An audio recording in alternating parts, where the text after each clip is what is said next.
As I announced at the beginning, this is our Mission Appeal weekend, and with us this weekend is Sister Dolores Bush from the Franciscan Northside Ministries, and she will speak to us about their ministry, and the second collection will be for their ministry.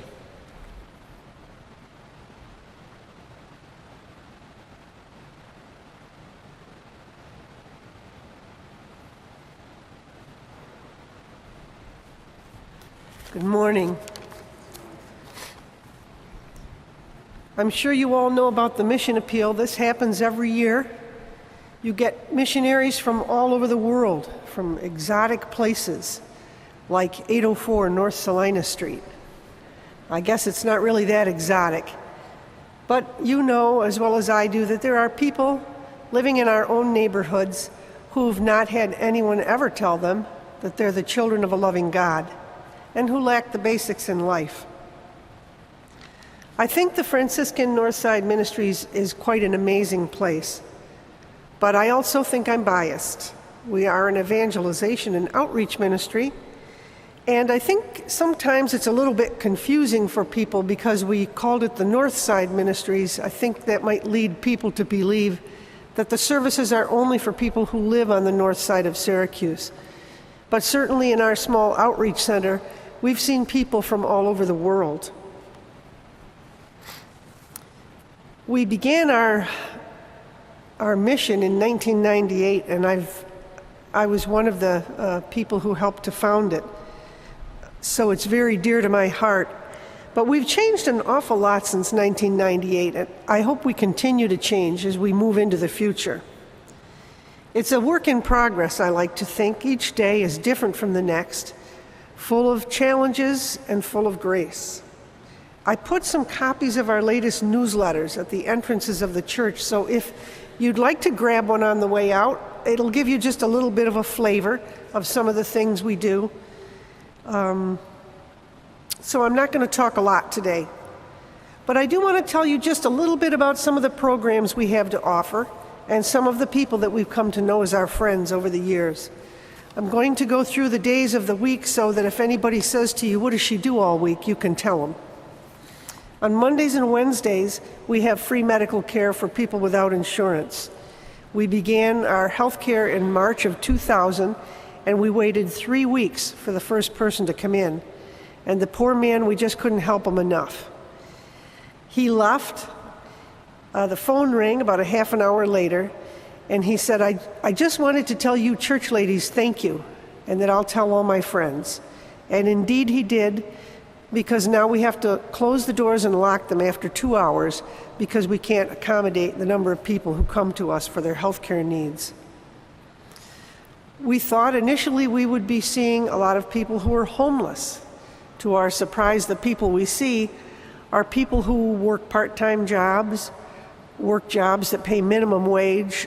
Recently, a lot of people have been downsized. Just recently, we had a woman come in who was a teacher, who just kept getting cut back on the days that she worked. They make enough money to not be eligible for government-assisted programs, but not enough money to pay for their health care or their insurance coverage.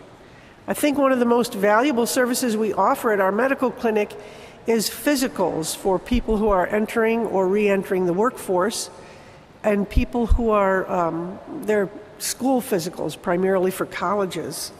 So that's a great opportunity to give people a hand up.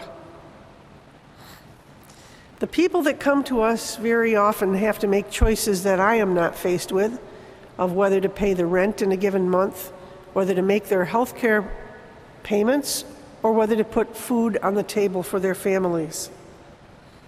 We're able to keep our doors open because of the generosity of our benefactors, and also because of the generosity of the many healthcare professionals that share our passion for our ministry and donate their time and talent. On a lighter note, you could join us on Tuesday mornings for coffee and donuts. It's just whoever comes in, comes in. We've had everybody from the man and woman who lived under the bridge to a woman, her car broke down and there's a repair shop across the street. She sings at the Metropolitan Opera, saw the sign out, and she came in for a cup of coffee.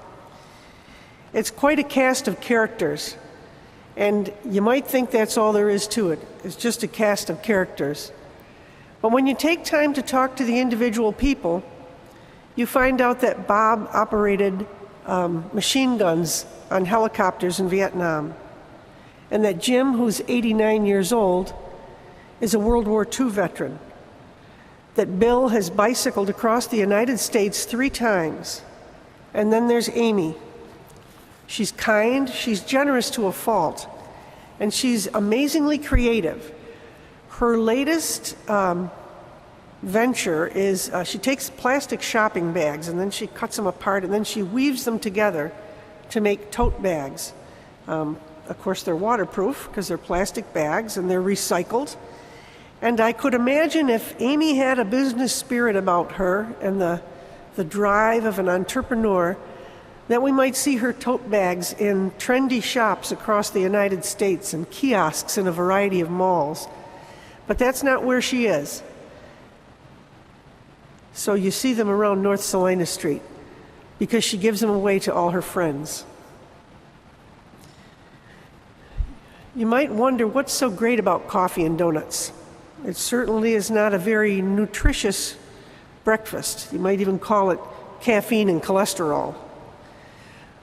But the nutrition that a person gets at coffee and donuts on Tuesday mornings is of a different type. It's a nurturing of the soul and of the spirit. It's about relationships and friendships. It's an opportunity to tell a joke, a story, and to build community with our neighbors on the north side. On Tuesday afternoons and Thursday evenings, free legal assistance is available for those who can't afford an attorney and need some help with legal issues. Of course, I'm not privy to the conversations that take place, but I'm usually there when people come in and when people leave.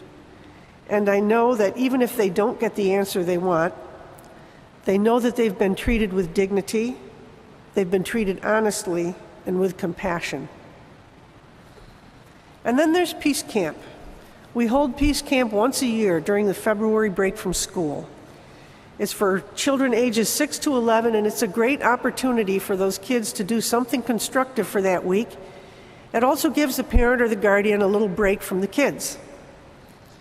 Every year when it's time for Peace Camp, I say to myself, I'm never going to do this again, never. And every year when February rolls around, when the Christmas activities end and we're looking to the next couple of months, we start planning for Peace Camp.